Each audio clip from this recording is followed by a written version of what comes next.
کہ ہر چیز کا منکر ہے، اللہ کے بھی منکر موجود ہے، نبوت کے بھی منکر موجود ہے، آخرت کے بھی منکر موجود ہے۔ ایک چیز ایسی اتفاق ہے کہ نہ جاہل اور نہ عالم، نہ کوئی غیر نہ کوئی اپنے، کوئی اس کا انکار نہیں کرتا۔ وہ کیا چیز ہے؟ وہ موت کا منکر نہیں۔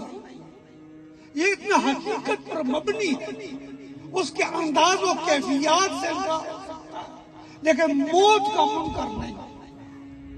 تو اس لیے یہ اتنا بالاتفاق مسئلہ ہے کہ اس کا انکار کرنے والا کوئی نہیں۔ تو جب یہ اتنا بالاتفاق مسئلہ ہے تو اے میرے دوستو، بس ایک بات ہے کہ آیا ہم اس کے آنے کے لیے کسی